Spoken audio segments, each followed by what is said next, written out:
కథాస్రవంతి నిరంతర కథాప్రసార వాహిని కథల భాండాగారం కథాస్రవంతిని ఆదరిస్తున్న అభిమాన శ్రోతలకు నమస్కారం. ఈనాటి కథకు స్వాగతం.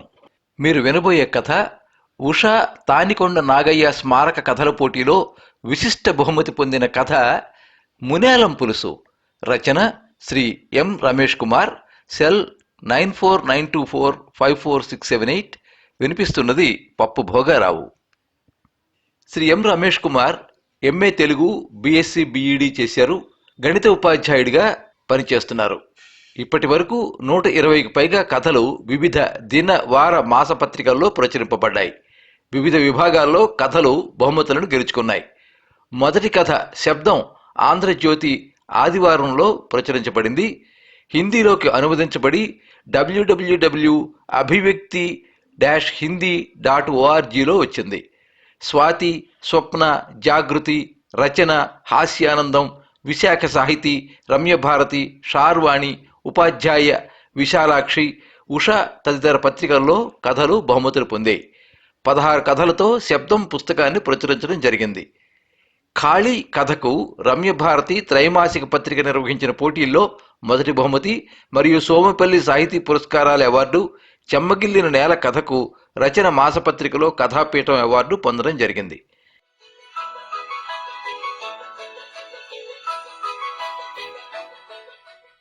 రాములు కళ్ళు చికిలించుకుని ఓసారి ఆకాశం వైపు చూశాడు. సూర్యుడు రావడానికి ఇంకా గంట పైనే టైం ఉంది అనుకున్నాడు. తెల్లారి 4 కల్లా లెగిసిపోకపోతే కొంప మునిగిద్దేటి, నేను రాకముందే కొట్టు కాడకొచ్చి కూకుంటావు. టీ కొట్టు సాంబయ్య అప్పుడే వస్తూ బెంచి మీద కూర్చున్న రాములతో అన్నాడు. రాములు నవ్వాడు. కొంప మునిగిపోవడం కాదే, ఆ టైం దాటాక మరి నిద్రపట్టి సావదు. రాత్రి 9 అయ్యేసరికి తొంగుండిపోతానా, ఏం చెప్పు పడుకుంటాం. అయినా ఆ సూర్యుడికి మరీ బద్ధకం నామైపోయింది. 6 దాటాక గాని రావడం లేదు.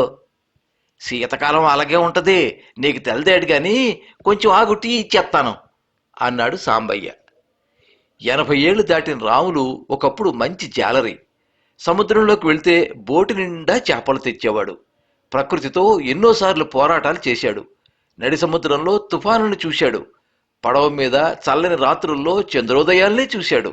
సముద్రమే అతని మిత్రుడు, శత్రువు, యజమాని, తోడు, నీడ అన్నీ. ఇప్పుడు ఆ సముద్రం అతని నుంచి దూరం అయిపోయింది. వేటకు మాత్రమే కాదు, ఉన్న ఊరికి కూడా దూరం అయిపోయాడు. ఒక్కగానొక్క కొడుకు చేపల వేటకు వెళ్లడం తన వల్ల కాదన్నాడు. టౌన్లోని ఫ్యాక్టరీలో పని చూసుకుని భార్యా బిడ్డలతో ఇక్కడికి వచ్చేశాడు. వాళ్లతో పాటే రాములు కూడా వచ్చేశాడు. ఇక్కడ అతని కాలక్షేపం ఏమీ లేదు, పని కూడా ఏమీ లేదు. టీ కొట్టు సాంబయ్య దోస్తుగా కుదిరాడు. సాంబయ్య టీ కొట్టే రాములకు నెలవయింది. ప్రతిరోజు ఉదయాన్నే సాంబయ్య ఒక గాజు గ్లాసులో టీ పోసి రాములకి ఇస్తాడు. దానికి డబ్బులు తీసుకోడు. తెల్లారే వచ్చి బోనీ కాకుండా టీ ఇవ్వాల్సి వస్తోందని విసుక్కోడు. ఎందుకంటే అతడితో మాట మంతి పంచుకునేది, అతడి బాధలు వినేది రాములు మాత్రమే కాబట్టి. సముద్రానికి దూరం కావడం రాములకు చాలా బాధగా ఉంది. అది అలా ఉంచితే ఈ ఊరికి వచ్చాక సముద్రపు చేపలు దొరకడమే లేదు. రాములు వాటి కోసం మొహం వాచిపోయాడు. ముఖ్యంగా మునేలం చేప పులుసు పెట్టుకు తినాలని అతడి మనసు తహతహలాడిపోతోంది. అప్పటికి ఇంటి దగ్గర చెప్పాడు. ఇదే సముద్రపొడ్డు ఊరు అనుకున్నావా, సముద్రపు చేపలు దొరకడమే కష్టం, ఇంకా మునేలం చేప ఎక్కడ దొరుకుద్ది అని ముసలోడితో అంది కోడలు. ముసలోడికి తిండి మీద యావ పెరిగిపోతానట్టుంది, చూడు మునేలం పులుసు కావాలట అని మొగుడితో ఆమె అనడం కూడా రాములు చెవిలో పడింది. వాళ్ళు ఏమనుకున్నా గాని రాములకు మాత్రం మునేలం పులుసు మీద అంతకంతకీ మనసు లాగేస్తోంది. ఇదే విషయం సాంబయ్యతో కూడా చెప్పాడు. మునేలం పులుసా, అసలు ఆ చేప పేరే ఇన్నట్టు గుర్తులేదు, అదేం చేప, దాని పులుసు అంత రుచిగా ఉంటుందా అడిగాడు సాంబయ్య. మీకు సముద్రం చేపలు ఎక్కువగా రావు కావాలా, మునేలం చేపనే ములవాడ అని కూడా అంటారు, దాని ఊళ్ళంతా ముల్లే. అయితే నేటి దాని పులుసు వండుకొని తింటే మా గొప్ప రుచి, తలుచుకుంటేనే నోరు ఊరిపోతుందనుకో. మా ఆవిడ ఉన్నప్పుడు అప్పుడప్పుడు ఆ చేప దొరికినప్పుడు కమ్మగా పులుసు ఎట్టేసేది. ఆ పులుసు తిని సానాళ్ళు అయ్యింది అన్నాడు రాములు. అప్పటి రుచి తలుచుకుని అతడి కళ్ళల్లోకి మెరుపు వచ్చింది. బాగా చెప్తున్నావు ఆ చేప గురించి అన్నాడు సాంబయ్య. ఇంకా చెప్తాను. ముర్యాలం చేపలు అంత ఎక్కువగా దొరకవు. నాను ఏటకెళ్ళినప్పుడు కూడా ఎప్పుడో పడేవి తప్ప ఎక్కువగా దొరికేవి కాదు. కొంచెం ముదర చేప అయితే రుచి ఎక్కువ. చేపని చక్కగా ముక్కలు కోసి మసాలా పెట్టి పులుసు వండాక దాన్ని వెంటనే తింటే అంత రుచి రాదు. రాత్రి కొండిన పులుసుని మర్నాడు పొద్దుట తింటే ఉంటుంది. నా సాగరంగా చేప ముక్కల పులుసులో నాని మా గొప్ప రుచి వచ్చేస్తుంది. ఆ కమ్మదనం తింటేనే తెలుస్తుంది. రాముల మొహంలో ఆ పులుసు కూడు తిన్నప్పటి జ్ఞాపకాల తన్మయత్వం కనిపించింది. అబ్బబ్బబ్బబ్బబ్బా, ఏం చెప్పావులే. నువ్వు చెప్పేది ఏంటంటే నాకు కూడా నోరు ఊరిపోతుంది. అది సరే, నీ కొడుక్కి చెప్తే ఓసారి తెస్తాడు కదా అన్నాడు సాంబయ్య. ఆ చేపలు ఇక్కడ దొరకవులే, ఆడు మాత్రం ఎలా తెస్తాడు అనేసాడు రాములు. కోడలికి చెప్తే ఆమె ఏముందో మాత్రం చెప్పలేదు. అప్పుడప్పుడు రాములు మునేలం చేప గురించి సాంబయ్య దగ్గర ప్రస్తావన తెస్తూనే ఉన్నాడు. సాంబయ్య ఒకసారి అన్నాడు, నీకు ఆ మునేలం పులుసు మీద బాగా బెమ ఉన్నట్టుంది. ఎప్పుడో ఒకసారి ఆ పులుసు కూడా తినకపోతే నీ బెమ తీరదు. ఈ ముసలాడి బెమ్మల గురించి పట్టించుకుని ఓ లేవులో నిరాశగా అనుకున్నాడు రాములు. రోజులు గడిచిపోతున్నాయి. రాములు మునేలం పులుసు గురించి మొదట్లో చెప్పేవాడు గాని ఇప్పుడు సాంబయ్య దగ్గర చెప్పడం మానేశాడు. కోరిక తీరే ఆశ కనిపించినప్పుడు ఎందుకు ఆ ఊసి తేవడం అనుకున్నాడు. అసలు ఆ విషయం మర్చిపోయినట్టే ఉండసాగాడు. రాములు కొడుకు గోపిక పట్నం వెళ్లే పని పడింది. మర్నాడు పొద్దున్నే వెళ్లి సాయంత్రానికంతా వచ్చేస్తానని కోడలతో అంటుండగా విన్నాడు రాములు. అతడిలో అణిగి ఉన్న కోరిక మళ్లీ దిగ్గున లేచింది. కొడుకు వెళ్తానన్న పట్నం కూడా సముద్ర తీరంలోనే ఉంది. అక్కడ ఏ రకం కావాలంటే ఆ రకం చేపలు నిత్యం దొరుకుతాయట. అలాగని టీ కొట్టు దగ్గర ఎవరో మాట్లాడుకోవడం రాములు విన్నాడు. ఎలాగూ వాడు ఏదో పని మీద పట్నం వెళ్తున్నాడు కాబట్టి ఆడికి చెప్తే సాయంత్రం తిరిగి వచ్చినప్పుడు చేపలు అట్టుకొస్తాడు కదా అనుకున్నాడు. మర్నాడు కొడుకు బయలుదేరే ముందు తన మనసులో మాట చెప్పాడు. కొడుకు దగ్గర నుంచి ఏం సమాధానం వస్తుందో అని ఒక పక్క భయపడుతూనే అడిగాడు. గోపి ఆ మాటలు విని, అంతే కదా, అవును, నీకు ఆ చేప తినాలని ఉండిపోయిందన్నావు కదా, రేపు సాయంత్రం నేను తిరిగి వచ్చేటప్పుడు అక్కడ చేపల మార్కెట్కి వెళ్ళి నీకు కావలసిన చేప పట్టుకొస్తాలే, చక్కగా రాత్రికి పులుసెట్టుకుందాం, సరేనా అన్నాడు.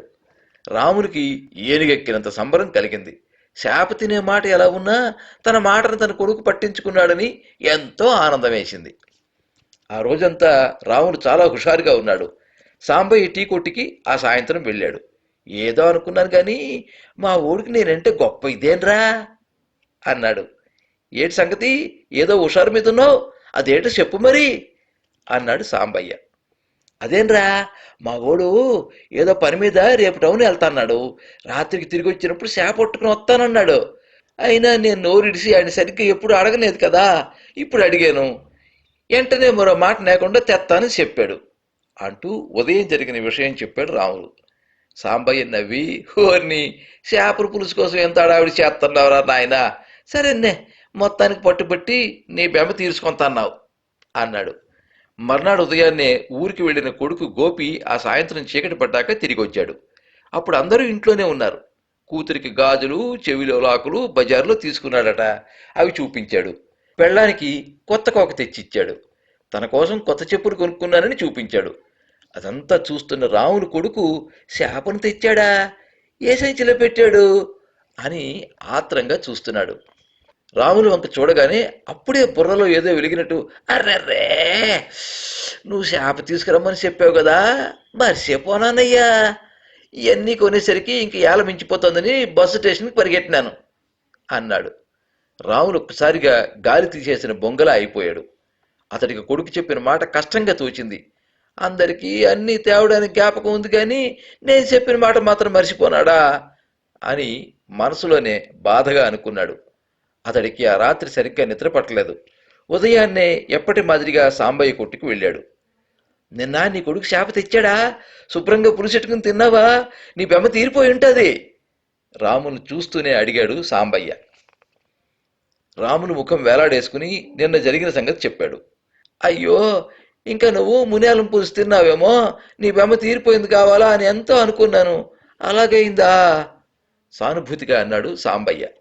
అయినా నా కొడుక్కి పెళ్ళాం బిడ్డల సంగతి గుర్తుంది కానీ నా సంగతి గుర్తు రాలేదు. అందుకే అంటారు అడ్డాలనాడు బిడ్డలు కానీ గడ్డాలనాడు కాదు అని విరక్తిగా అన్నాడు రాములు. సాంబయ్యకు కూడా ఆ మాట నిజమేననిపించింది. దాంతోపాటు రాముని మీద అతనికి విపరీతమైన జాలి కలిగింది. అతడు అంతగా ఆశపడుతున్న ఆ చేపలేవో తాను పట్టణం వెళ్ళినప్పుడు తెచ్చి పులుసొండి రామునికిస్తే బాగుంటుందని అనుకున్నాడు. ఒక 10 రోజుల్లోపే సాంబయ్యకి పట్నం వెళ్లే పని పడింది. వచ్చేటప్పుడు చేపల మార్కెట్కి వెళ్లి రాములు ఆశపడుతున్న మునేలం చేప పెద్దది ఒకటి తీసుకుని మరీ వచ్చాడు. ఆ రాత్రికి పులుసు పెట్టించాడు. రాత్రి పెట్టిన పులుసు ఉదయానికి మరింత రుచిగా మారుతుందని రాములు చెప్పిన మాట గుర్తొచ్చింది. మర్నాడు ఉదయాన్నే ఆ పులుసు ఒక పెద్ద స్టీల్ బాక్స్లో భద్రంగా పెట్టి టీ కొట్టు దగ్గరికి వచ్చాడు. ఎప్పుడూ ఆ సమయానికి బడ్డీ దగ్గరికి చేరుకునే రాములు ఆ రోజు ఇంకా రాలేదు. రాముల కోసం ఎదురు చూస్తున్నాడు సాంబయ్య. రాములు రాలేదు గాని కాసేపటికి ఒక వార్త సాంబయ్యకి చేరింది. ఆ రోజు తెల్లవారుజామునే రాములు చనిపోయాడు. నిద్రలోనే ప్రాణం పోయిందట. గుండెపోటు అనుకుంటున్నారు. సాంబయ్య పరుగు పరుగున రాముల ఇంటికి వెళ్ళాడు. అప్పటికే రాముల శరీరాన్ని బయటికి తెచ్చి పడుకోబెట్టారు. జరగవలసిన కార్యక్రమాలు అప్పుడే మొదలయ్యాయి. సాంబయ్యకి ఎంతో దుఃఖంగా అనిపించింది. ఈ రోజే తను రాములు ఎంతగానో కలవరించిన ఆ పులుసు తేవడం ఏమిటి, సరిగ్గా ఈ రోజే అతను చనిపోవడం ఏమిటి, దీన్ని ఏమనుకోవాలి? భగవంతుడు లేదనుకోవాలా, లేక రాములకి ఆ పులుసు తినాలని రాసిపెట్టలేదనుకోవాలా? సాంబయ్యకి ఏమీ అర్థం కాలేదు. ఎవరి గురించి పట్టింపు లేనట్టు కాలం గడుస్తూనే ఉంది. 11వ రోజు కార్యక్రమానికి ఏర్పాట్లు చేశారు. ఉదయం జరగాల్సిన తంతులు ముగిశాక ఆ రోజు మధ్యాహ్నం రాముల ఇంటి దగ్గర భోజనానికి సాంబయ్య కూడా హాజరయ్యాడు. బంతి భోజనాలు పెట్టారు. ముందుగా అన్నం వడ్డించి దాని మీద చేపల కూర వేశారు. ఇంకా మిగిలిన పదార్థాలేవో వెనక నుంచి వస్తున్నాయి. చేపల కూరతో భోజనం పెడుతున్నారా? పక్కవాడితో అన్నాడు సాంబయ్య. నీకు తెల్దా, రాములకి మునేలం పులుసు అంటే గొప్ప ఇష్టమాట. అందుకే ఎంత ఖర్చైనా గాని పక్కనున్న పట్టణం నుంచి మునేలం చేపలు తెప్పించి పులుసు వండించారు, చెప్పాడు పక్కతను. సాంబయ్యకి అయోమయంగా అనిపించింది. బ్రతికున్నప్పుడు బెమ తీర్చలేని వాళ్ళు సత్యాకి ఇలా దినకార్యంలా కూర పెడితే మాత్రం రాములు తింటాడా? ఆడి బెమ తీరుద్దా? ఏం మనసులు! మనసులోనే అనుకున్నాడు. మునేలం చేప పులుసు మా గొప్పగా ఉంటది, అది తినాలని మనసు లాగేస్తుంది అని రాములు చెప్తున్నట్టే అనిపించింది. రాములు గుర్తొచ్చిన వెంటనే సాంబయ్య కళ్ళలో నీళ్లు ఉబికాయి. గొంతుకు ఏదో అడ్డుపడినట్టయింది. మనసులో బాధ సుడులు తిరిగింది. కళ్ళ నుంచి నీళ్లు చుక్కలుగా జారి వడ్డించిన పులుసు కూడులో పడ్డాయి. సాంబయ్య మనసు వికలమైపోయింది. ఆకలి ఎగిరిపోయింది. ఆకును పులుసన్నంతో సహా మడతపెట్టి పక్కనున్న చెత్త బకెట్లో పడేసి అక్కడి నుంచి లేచాడు. అదే, ఆకు పారేసి అన్నం తినకుండానే వెళ్ళిపోతున్నవేటి? పక్కనున్న అతను ఆశ్చర్యంగా అడిగాడు. లేదు, తిందామని ఏదో బెమకొచ్చి కూర్చున్నాను. ఒంట్లో బాగాలేదు, కడుపులో దేవుతున్నట్టుగా ఉంది, తినలేను అని చెప్పి వడివడిగా నడుస్తూ అక్కడి నుంచి వెళ్ళిపోయాడు సాంబయ్య.